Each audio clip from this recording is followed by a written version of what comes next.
안녕하세요. 네, 한 주간 잘 지내셨습니까? 아, 오늘 또 여러분들과 함께 인지심리 수업을 하도록 하겠습니다. 사실 인지심리가 어렵기 때문에 이렇게 영상 수업을 한다고 하는 것이 참 만만치 않습니다. 그래서 사실 안타깝기도 하고요. 이거는 충분한 토론과 또 수업 시간에 서로 상호작용을 통해서 수업을 해도 이게 이해가 될까 말까 그런 부분인데, 사실 이렇게 해서 얼마만큼 효과가 있는지에 대해서는 좀 의문입니다. 그래도 알아야 될 부분들은 또 알고 넘어가야 되기 때문에 다 이해하지 못한다 할지라도 여러분 들어보시길 바랍니다. 충분히 들어보시고 또 어려운 부분이 있으면 저에게 질문해 주시기 바랍니다. 네, 오늘은 지난 시간에 이어서 사회학습 이론에 대하여 살펴보도록 하겠습니다. 사회학습 이론에 대해서 살펴볼 텐데요. 오늘 배워야 될 것들이 관찰학습에 대한 밀러와 돌라드의 설명, 그리고 관찰학습에 대한 반두라, 죄송합니다. 틀렸습니다. 반두라의 연구, 그 다음에 관찰학습의 과정, 그 다음에 상호결정론, 그리고 행동의 자기규제, 이러한 것들에 대하여 살펴보도록 하겠습니다. 사실 설명 자체도 만만치 않죠? 살펴보도록 하겠습니다.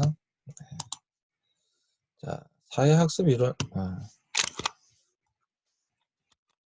사회학습 이론이 무엇이냐 하면, 사회학습 이론이란, 사회학습 이론에서는 한 어린이가 공격적 성격을 가졌다고 보지 않고 단지 공격적 행동을 한다고 보고, 이러한 행동은 환경 영향에 의해 그리고 관찰에 의해 이루어진다는 것을 강조한다. 자, 잘 보세요. 한 어린아이가 공격적이다라고 생각했을 때, 공격적이다고 했을 때, 이 아이의 성격이 공격적 성격이 아니라, 이 아이의 성격이 공격적이라서가 아니라, 이 아이는 단지 공격적인 행동을 하는 것인데, 이 행동을 한 이유는 이 아이의 성격 때문이 아니라 환경의 영향에 의해, 첫 번째는 이 아이가 공격적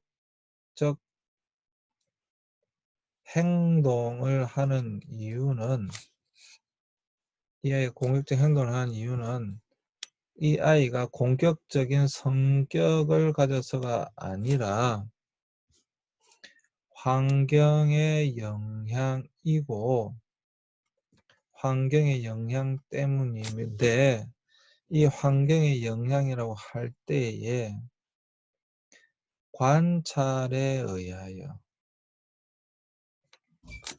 조금 다른 말, 좀 다른 말이긴 하지만 모방에 의하여 공격적인 행동을 한다라고 보는 것입니다. 여기까지 이해되시죠? 자, 오늘은 그냥 오늘 1교시, 2교시, 3교시 모든 수업을 요 한마디로 여러분 이해할 수 있을 것 같아요. 그러니까 다른 건 다 잊어버리셔도 되는데, 이것만큼은 기억해 주셨으면 좋겠습니다. 오늘 수업 끝낼까요?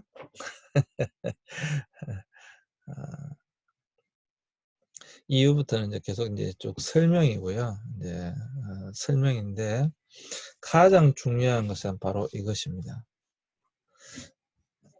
어떤 아이가 공격적 행동을 한다고 했을 때 이 아이가 공격적 성격을 가졌기 때문에 공격적인 행동을 한다라고 사회학습 이론에서는 보지 않는 거예요. 그 아이가 공격적 행동을 한다라고 하는 것은 이 아이가 굉장히 공격적인 성향을 가졌기 때문에 그런 것이 아니고 성격이 그래서 나빠서 그런 게 아니고 단지 환경의 영향 때문으로 보는 거예요. 그러니까 이 환경의 영향이라고 했을 때 이 아이는 환경만 바꿔주면 당연히 공격적인 행동을 하지 않았을 것이라고 보는 것입니다. 왜? 이 아이 성격 때문에 그런 것이 아니니까. 이해하십니까? 이해하시겠어요?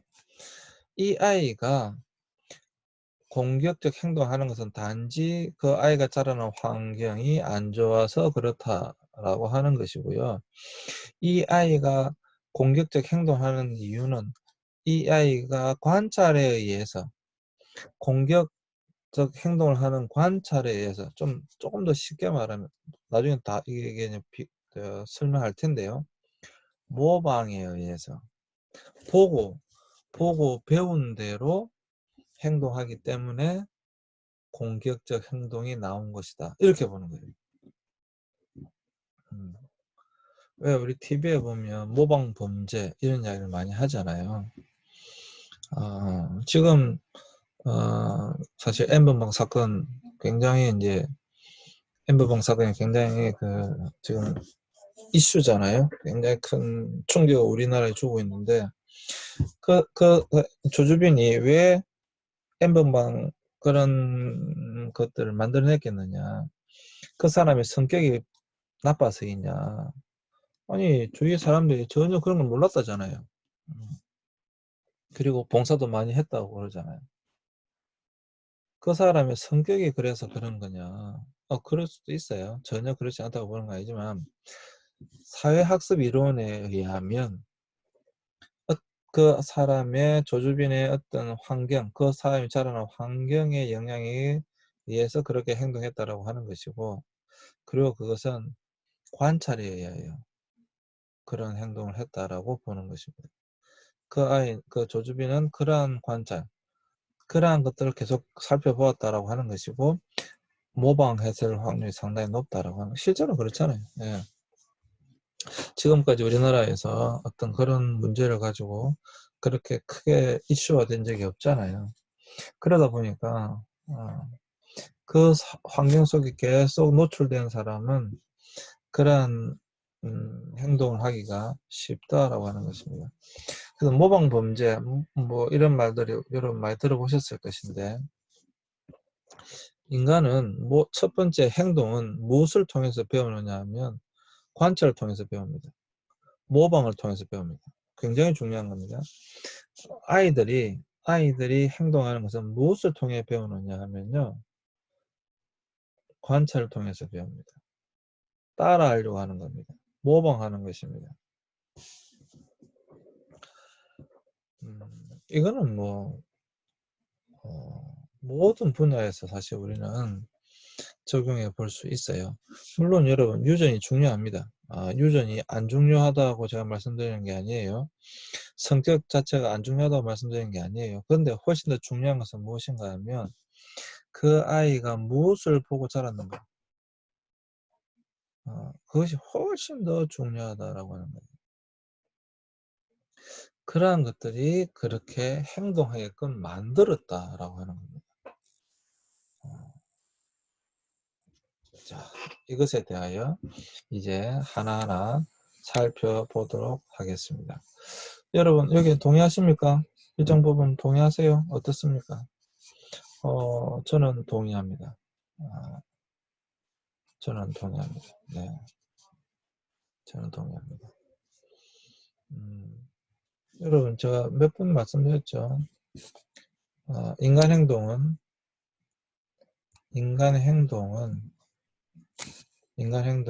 유전 플러스 환경이거든요. 요즘 물론 이 유전이라고 하는 이 요소를 굉장히 중요하게 생각합니다. 유전이라고 하는 요소는 굉장히 중요하게 생각합니다. 점점 더 아마 유전이라는 요소 중에 생각할 것입니다. 그런데 이 사회학습 이론, 나중에 반도라가 나오지만 특히 사회학습 이론에서는 환경의 영향을 굉장히 크게 생각합니다. 이 환경이라고 했을 때 이 환경이 뭐냐? 관찰학습이에요. 본래 관찰 혹은 모방 이런 것이다 라고 하는 거예요. 사회학습 이론에 따를 때 그렇다라고 하는 것입니다. 자, 그러면 그 다음 부분으로 넘어가서 여러분들과 함께 이것에 대하여 살펴보도록 하겠습니다. 이건 꼭 기억해 두세요. 사회학습 이론을 그렇게 본다는 겁니다. 자, 반두라는 무엇이라 주장했냐면 사회학습 이론에 있어서 반두라가 굉장히 중요한 인물인데요. 행동은 강화에 의해 형성된다. 강화물 배웠죠? 강화에 의해 형성된다. 간헐적 강화 계획에 의해 강화받은 행동이 계속적 강화를 받은 행동보다 더 강하고 소멸에도 더 지속적이다. 계속적인 강화를 받은 것보다도 간헐적 강화 계획에 의해서 주기적이든 뭐 일정 고정 비율이든 뭐 비고정이든 간헐적이든 이런 간헐적 강화 계획 이러한 것들이 계속적 강화보다 훨씬 더 강하게 남는다. 주기적으로 계속 하지 않는다 할지라도 훨씬 더 강하게 남는다라고 하는 것입니다. 그래서 여기 보시면 어린이들은 대부분 다른 어린이를 통해 새로운 행동을 학습한다. 그래서 여러분 계속적 강화 예를 들어서 학교 수업이라고 생각해 보세요.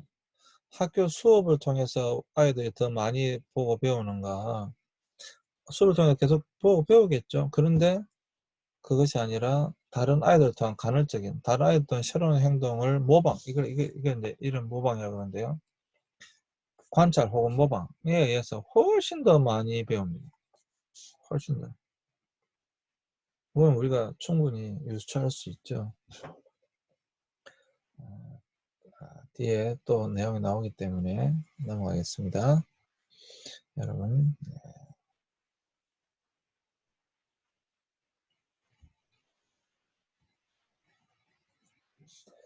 자, 관찰학습에 대한 밀라드와 돌라드의 설명이 있는데 밀라드와 돌라드가 나눈 모방행동 여기 모방행동이 뭐죠? 모방행동의 세 가지 범주가 있습니다. 자 보세요.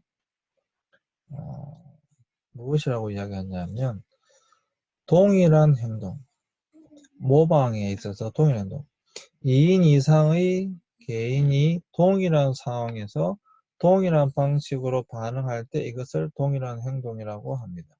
그리고 복사 행동 그림 그리는 학생에게 교사가 정확한 피드백과 지도를 할 때처럼 다른 사람에 의해 다른 행동이 지도되는 것을 포함할 때 이를 복사 행동이라고 합니다.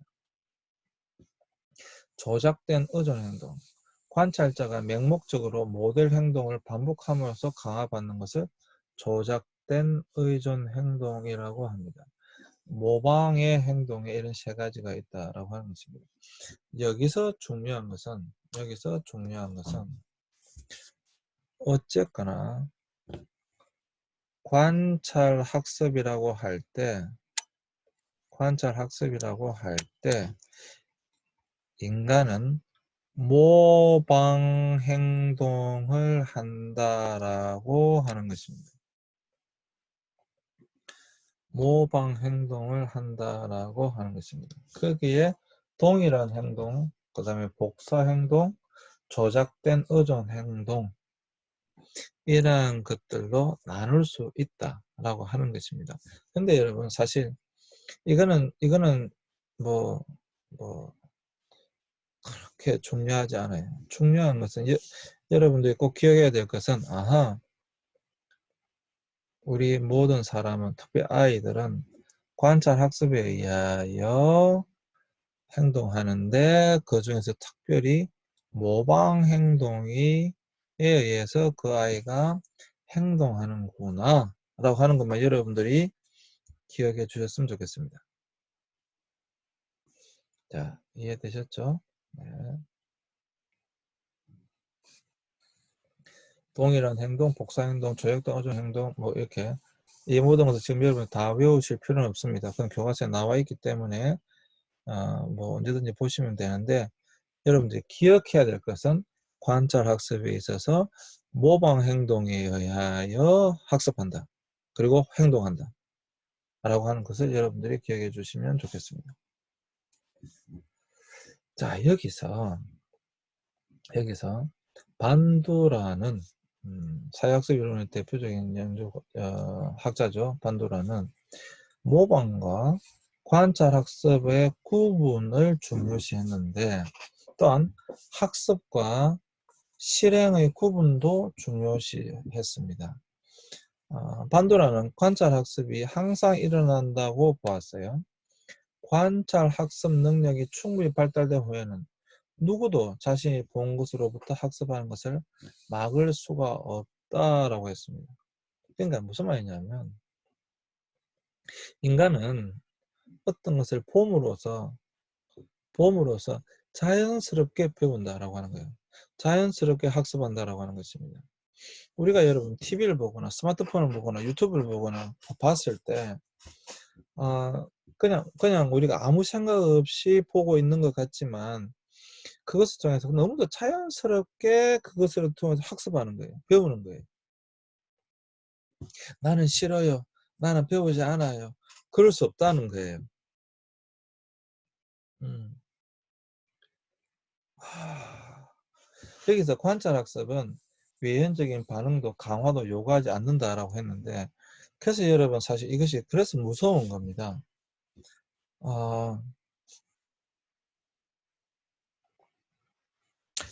그냥 자 보세요. 요것만 해보겠습니다. 예를 들자면, 이것이 좋은 예일지 아닐지 모르나 그냥 예를 한번 들어보겠습니다. 보세요. 내가 청년 시절에, 내가 대학생 시절에는 TV에서 키스하는 장면이 나오지 않았어요. 키스하는 장면이 나오지 않았습니다. 그러니까 입술과 입술이 부딪히는 그 장면이 나오지 않았습니다. 그렇게 키스하려고 하면 그냥 TV가 뒤에서 보지, 정확하게 그 장면을 그냥 우리가 상상을 할 수 있었지만 그렇게 하지 않았습니다. 근데 지금은 TV에서 너무도 자연스럽게 계속해서 키스하는 장면이 TV에 나오죠. 드라마에서. 너무도 그냥 자연스럽게 이제 나옵니다. 자, 그것을 TV를 보는 10대든 20대든 뭐 30대든 사람들 그냥 봅니다. 그러니까 그걸 보면 그것이 너무도 당연하게 받아들여지게 됩니다. 이미 그것이 자연스럽게 어릴 때부터 학습이 되어진 것입니다. 그러면 어떻게 되느냐? 남이 보든 안 보든 그러한 행동이 자연스럽게 나오게 되는 것입니다. 우리 때, 나 때는 다른 사람들 앞에서 키스를 한다, 이런 걸 거의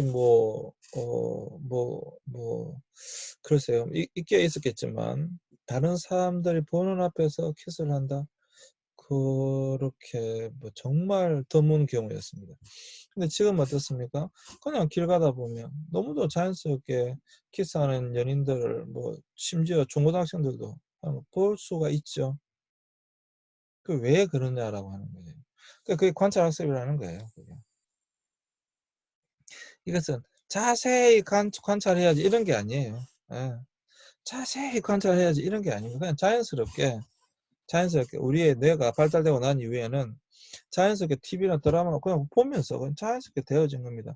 그것 또한 당연히 자연스럽게 모방되어지는 거예요. 그게 또 행동으로 나오는 거예요. 그냥 자연스럽게 관찰 학습이 된 거죠. 그래서 이게 사실 무서운 거라는 겁니다. 게임을 TV에 자주 나오잖아요. 게임을 막 하는 사람이 어떻게 이제 다른 사람을 심지어 죽이기도 하고 다른 사람들을 폭행하기도 하고 그러한 우리가 뉴스를 보잖아요. 그 왜 그러냐? 게임에 그런 게 나와 있다는 거죠. 그러니까 게임에 계속 그런 행동을 하다 보면 그것에 대해 이미 학습되어진 거예요, 그게. 그리고 그 모방 행동이 나오는 거예요. 자연스럽게. 너무 자연스러운 거죠. 그래서 그것이 나오게 되는 거죠. 나의 행동으로 나오게 되는 거죠. 자, 앞 시간, 제일 처음에 했던 그걸 꼭 기억하시기 바랍니다. 아이가 어떤 행동을 했을 때 그 행동을 하는 것은 그 아이의 성격 때문이 아니라 뭐 때문이라고요? 환경적 요인.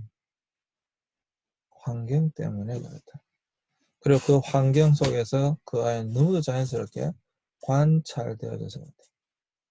관찰, 학습, 익힌 거죠. 그걸 통해서.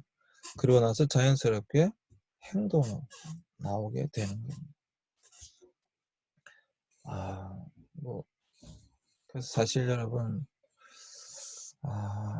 앞으로의 시대 가운데 어떻게 될까요? 지금 이렇게 유튜브가 발달되어 있고, 뭐, 매체가 발달되어 있고, 스마트폰을 가지고 있는 이런 시대 가운데, 앞으로의 우리 아이들의 모습은 어떨지, 여러분, 참, 걱정이 됩니다. 네. 자, 관찰 학습의 과정이 있는데, 첫 번째는 주의 집중 과정입니다. 이거는 조금, 사실 제가 계속 말해요. 이거 모든 거 다 외워라. 이럴 수 없으니까, 외우지는 않는다 할지라도 이해는 하고 지나가고, 이런 내용이 있다라고 하는 것은 여러분들이 알고 지나갔으면 좋겠습니다. 이거 지금 다 외우세요. 예, 뭐, 외울 수도 없고, 다시 다음에 또 필요할 때마다 보시면 되니까. 요즘 이제 외우는 시대는 아니에요. 이해하는 것이 훨씬 더 중요합니다. 자, 관찰 학습에 여러분, 관찰 학습 과정에 주의 집중 과정이 있습니다. 첫 번째 과정이 주의 집중 과정인데, 주의 집중 과정에서 여러분, 주의 대상을 결정하는 것입니다. 인간의 감각 능력이 주의 대상에 영향을 준다. 과거의 강화가 관찰자의 선택이 굉장히 중요한데, 선택적 주의에 영향을 줄 수 있다. 모델의 특성 역시 주의 정도에 영향을 줄 수 있다. 자, 관찰학습에서 보겠습니다. 관찰학습에서 뭐 가장 중요하다고도 볼 수 있어요. 사실 관찰학습에서 가장 중요한 개념 중에 하나가 뭐냐면 주의 대상 결정입니다. 무슨 말인가 하면 사람은 자기가 보고 싶은 것만 보고 듣고 싶은 것만 듣는다 이 말입니다. 아무리 많은 내용이 있다 할지라도 사람은 그 모든 내용을 다 보는 것이 아닙니다. 그 내용이 있으면 그 내용 중에 자기가 보고 싶은 것만 보고 듣고 싶은 것만 듣습니다. 이걸 뭐라고 하느냐? 선택적 주의라고 합니다. 그래서 인간은 첫 번째 가장 중요한 것이 뭐냐면 주의 대상을 이제 결정합니다. 뭐 모델의 특성이 주의 정도에 영향을 준다고 했는데 이거는 이 주의 대상을 좀 더 강화시키려면 어떤 모델이 그 앞에 나와 있을 때 그 모델의 특성에 따라서 그냥 광고라고 한다면 그 광고에 어떤 요즘 박보건 어떤 모델이 그 광고를 하느냐에 따라서 훨씬 더 주의 정도의 영향을 줄 수 있다라고 하는 것입니다. 그건 충분히 이해하시겠죠. 근데 자 이걸 좀 하고 다음 시간 할까요? 좀 쉬었다가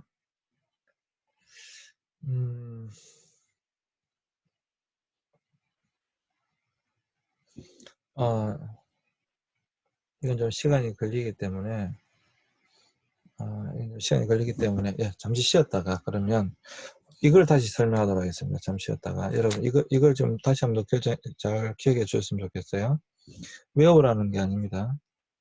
외우라는 게 아니라, 여러분 잘 보세요. 주의 집중 과정에서 관찰 학습에 있어서 첫 번째 단계가 주의 집중 과정인데, 주의 집중 과정에서 가장 중요한 것은 내가 어디에다가 주의할 것인가, 어디다 집중할 것인가를 결정하는 것이 가장 중요하다 이 말이에요. 그걸 결정하는 단계예요. 그래서 관찰자의 선택적 주의, 인간은 어떤 것이 주어졌을 때 그 모든 것에 다 집중하는 것이 아니고 어떤 것에 선택해서 주의한다, 집중한다, 인지한다. 그래서 사람은 보고 싶은 것만 보고 듣고 싶은 것만 듣는다. 이것에 대한 예를 잠시 쉬었다가 요 예를 다시 한 번 더 설명하도록 하겠습니다. 네, 이 시간 수고하셨고요. 잠시 쉬었다가 오겠습니다.